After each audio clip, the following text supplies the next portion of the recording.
Hello, welcome back to my YouTube channel. Today I will be reviewing WrestleMania 1. I really enjoyed reviewing WrestleMania 40. And I'm getting this video out a little late, but it's okay. I just want to talk about my overall experience watching it, my thoughts on the WrestleMania, what matches to look forward to. I'm going to give my favorite match, my least favorite match, and just in my favorite moment. I'll give my favorite moment as well. It's going to be a light review. A lot of these matches are really, really short.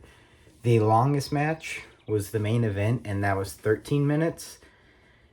And so yeah, there's not like a lot to go over in each match, but here we go. The first match was Tito Santana, and he defeated the Executioner by submission. I didn't have any feelings towards this match. I mean, there's nothing really to say about it. I mean, it was pretty cool for it to be a submission win. I love submission moves, and I love when submission moves get the win. You don't see it too much, I feel like, now, but early wrestling, you saw it a lot more. So it's pretty cool whenever I get to see it happen. But match was okay. I didn't have any sort of feelings towards it. I was just like, this is an okay match. But then there was match 2, which was King Kong Bundy versus Special Delivery Jones. That match, I remember like listening to the interview he had before the match, the Special Delivery Jones had, and it made me pretty interested in the match. Like, what story could they play in the match? Like, what are they gonna do? Like, I was kind of excited because I was like, it was kind of this unpredictability. This is my first time ever watching this WrestleMania, so I didn't know what to expect. Man, was it such a letdown, though, because I got semi-excited, and King Kong Bundy did 3 moves and beat the guy. I don't understand that at all, but at least it kind of makes a WrestleMania moment, I guess. It's something that I don't like when they do at WrestleMania, which, I think this will definitely be the last time we'll see that on a review, talking about a match being way too short, which honestly could apply to any of them, but this match was 25 seconds. 4 moves, and it was over. You know what? It's okay. Match 3 was Ricky Steamboat versus Matt Bourne. I enjoyed this match. It was a quick-paced match with a little bit of like technical wrestling in there. And it's pretty interesting, like, throughout this, like, watching it, the commentators a lot would say, like, this young star. So it's pretty interesting to see, watching this back now, how, like, much time has passed, because I only think of them as old wrestlers. But a lot of these wrestlers were really, really, really young when they were on this WrestleMania card.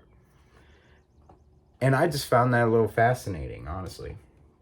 Match was pretty good. Ricky Steamboat got the victory. I'm not surprised. It's honestly really, really awesome to see how much Ricky Steamboat was cheered. Like, of course, it wasn't as much as other wrestlers, which will come up later in the video. But still, like, they are passionate, and I love to see that. That is awesome always to see. And then the second longest match of the night was Brutus the Barber Beefcake versus David Sammartino, with Bruno Sammartino in David Sammartino's corner, and then Brutus Beefcake also had a manager. A lot to say about this match because I don't necessarily think that it's a horrible match. There were some really interesting sequences that I was enjoying, and then it was like, let me just do damage to your leg for the entire time. So it was kind of pointless for them to have that long of time just for David Sammartino to just work on his leg the entire time. Just for it to end in a double qualification, which doesn't make any sense because David Sammartino got attacked first. How is that double? You know what? It's okay. Didn't make any sense, though. Not gonna lie. Did not make any sense at all for it to be a double disqualification. But the match wasn't bad. It was just like, for the second longest match on the card, I definitely was expecting more. And I'm not really mentioning a whole lot of like the backstage segments, but they were typically interviewing before and after each match. So it was like, that was pretty interesting. But the pacing of like the interviews and stuff, they would stumble over their words, and they would like not fully say what they had in mind. So it's interesting to look back on because, man, the promos, honestly, not even that good anyway. Because a lot of them were like, yeah, I hope I win today, and then they go on to the next person. Oh well. But that wasn't too bad of a match. And then there was Junkyard Dog versus Greg Valentine. With Greg Valentine, the Intercontinental Champion. And he also had Jimmy Hart in his corner. I enjoyed this match. It was a nice little match. Honestly, up to this point, the only match I really didn't like was the King Kong Bundy match. Was not good. But besides that, they've all been pretty alright. Junkyard Dog defeating him via countout, but then he celebrates like he just won the championship, but he didn't.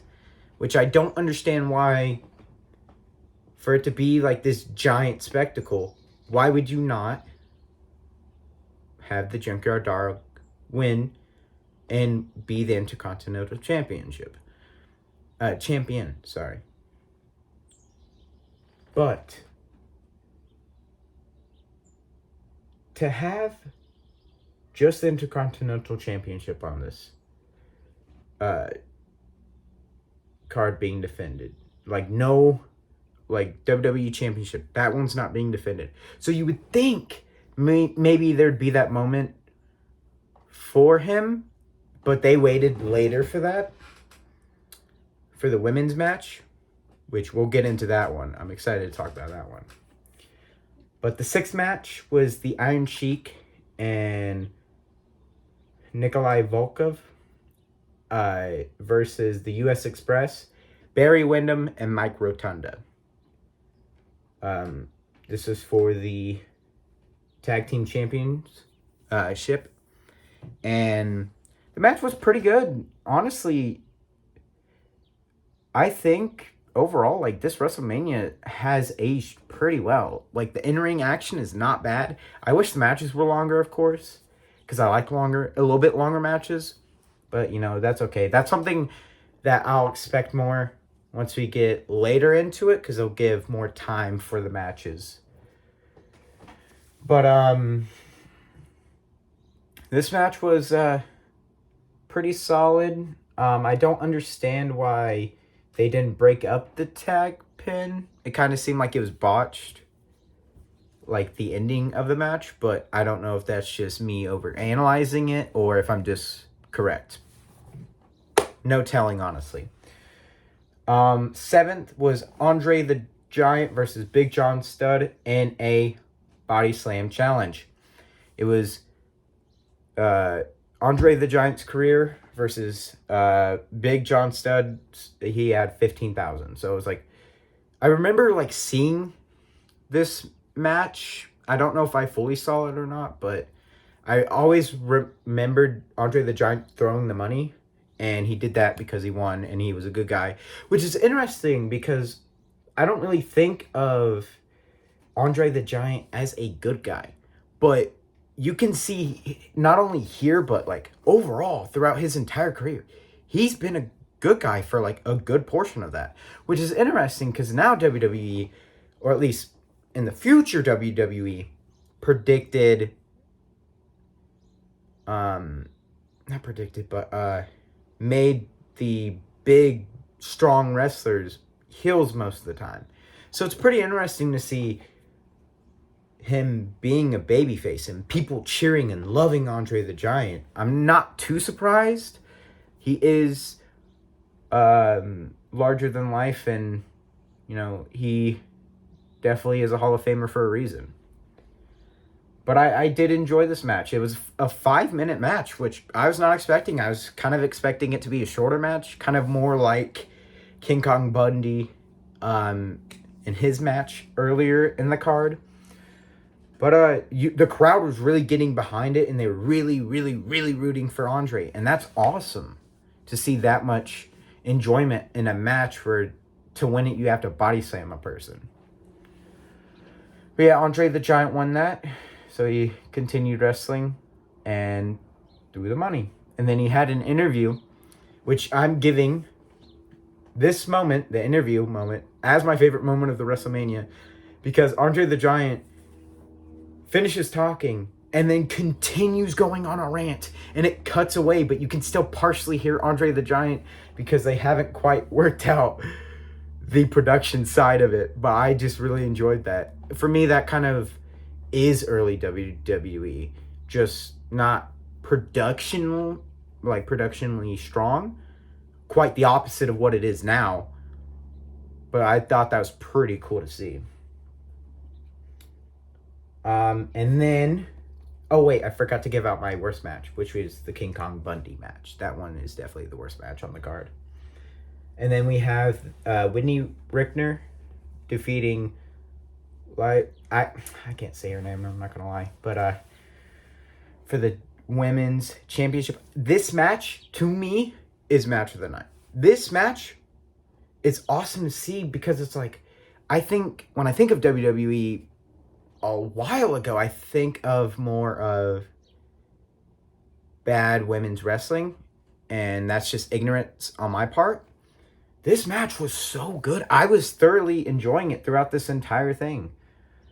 It was a great match, and it was just really entertaining from beginning to end. And that's the kind of happy ending for the crowd, for the face champion to win at WrestleMania. Awesome to see. And then in the main event, you have Hulk Hogan and Mr. T with Jimmy Snuka versus Paul Orndorff and Roddy Piper with Bob Orton. With Pat Patterson and Muhammad Ali as special guest referee. There was so much going on in this match. So much going on. And I think it was way too much that was going on. It's so confusing. And Muhammad Ali is just throwing haymakers at people. Instead of like disqualifying him, he was just like, square up. So I mean, I was surprised by that. But yeah, no, I didn't care for this match. Some people like it. It's just a lot going on, which is ironic because I said that as a positive for the main event of WrestleMania 40. That doesn't make any sense to me. I guess I'm just a liar. But overall, pretty solid WrestleMania. I think it's pretty cool to see just the growth within 40 years of WrestleMania. That is awesome. And I'm expecting for all of them to be this good. I don't think we'll see a bad one, honestly. But I'm going to say some negatives about it, and then I'll give it some positives. Some negatives is the pacing of the matches were off.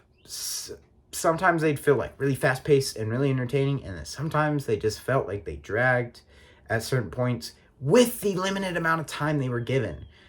And also, the rules not being 100% clear, because in the women's match, she slams her hand down on the mat consecutively. But that's not a tap out, and it's not a submission. Doesn't make any sense. When there's interference in the main event, doesn't mean anything. No one gets disqualified. I mean, that kind of makes sense, because it's like, oh, the referee is going to let it go so that way the match can continue. But at least stick to the rules somewhat. But production as well was lower quality, but that is to be expected. So it's not a major negative. It's just a minor negative. And that's, I think, as I watch more WrestleManias that are older, I might enjoy that production a little bit more. But as it stands right now, I'm iffy about it. And I feel like that's okay. But another just last negative thing about it, the lack of real entrances. A lot of them, you would have, it was the commentary team, they would just be talking, and in the background, you'd see them walk to the ring. I could be mistaken. I can't fully remember who it was that was talking, and then you'd see, like, the wrestlers walk behind them to the ring. But there were, like, a lack of entrances on this WrestleMania, which is interesting to see in comparison to now. But I just remembered that stupid, them hitting the bell constantly to quiet down the crowd was so obnoxious and so annoying. I'm so glad that doesn't happen anymore. Oh, it was so annoying, because they would just slam. Well, now that I got the negatives out of the way, what are the positives? Honestly, I think the positives are abundant. It was really entertaining to sit down and watch. Of course, I split it up a little bit, because sometimes sitting down and watching something that's not live can just be a drag. But I enjoyed my time sitting there and watching it. It was pretty cool to go back and not really know much about what happens at this WrestleMania, and me kind of predicting it. I mean, of course, like, I kind of knew some of the matches, but it was still, like, pretty nice in comparison. But another positive, I love the atmosphere. This crowd was electric. They're loving wrestling. That is something I gotta say about professional wrestling that's so awesome about watching older shows, is now you have these crowds that are eager and hot and screaming, and it's awesome to see that it was like that 40 years ago. Wrestling, in my opinion, there's nothing like wrestling, because to see how, although all this time has changed, to finally see that no matter what era it is, people are enjoying it. Even if it could be bad, and everyone in the world thinks it's bad, there's a group of people that will enjoy it. And that's pretty awesome to me. But I will say Roddy, even though I did say that there were a lack of entrances, Roddy Piper had an amazing entrance. And I feel like nobody talks about that. Him coming down and then the bagpipes, and him and Paul Orndorff walking down. Man, I loved that. And I feel like nobody really talks about it as a WrestleMania entrance. But it was so good. To me, that's like the first WrestleMania entrance where it's like, aha, they kind of caught something here. And then they'll expand on it later. And I'm very excited for that. Just that women's match, again, I'm going to give it as much credit as possible. That is the one match. If you only look up one match from this, that match is the one I recommend you looking up. It is entertaining throughout it. It's a quick, under 7-minute match. I think it's like 6 minutes and like 17 seconds or something like that. But man, is it good from beginning to end. 100%. If you only check out one match, it has to be that one. But that's it for my WrestleMania review. Next week, I'm going to try and pump out a few more videos. And as well, I'm going to review WrestleMania 2 as well. I'm going to split it up a bit, but I'm going to finish watching it by the end of the weekend. So hopefully like Monday or Tuesday I can get that video out, but my work schedule has been pretty intense here recently. So I got this video out a bit late, but it's because I'm off tonight. So I had more time and I don't immediately feel like I have to go to bed. But that is all for this video. If you enjoyed, hit a like and do not forget to subscribe. Thank you for watching.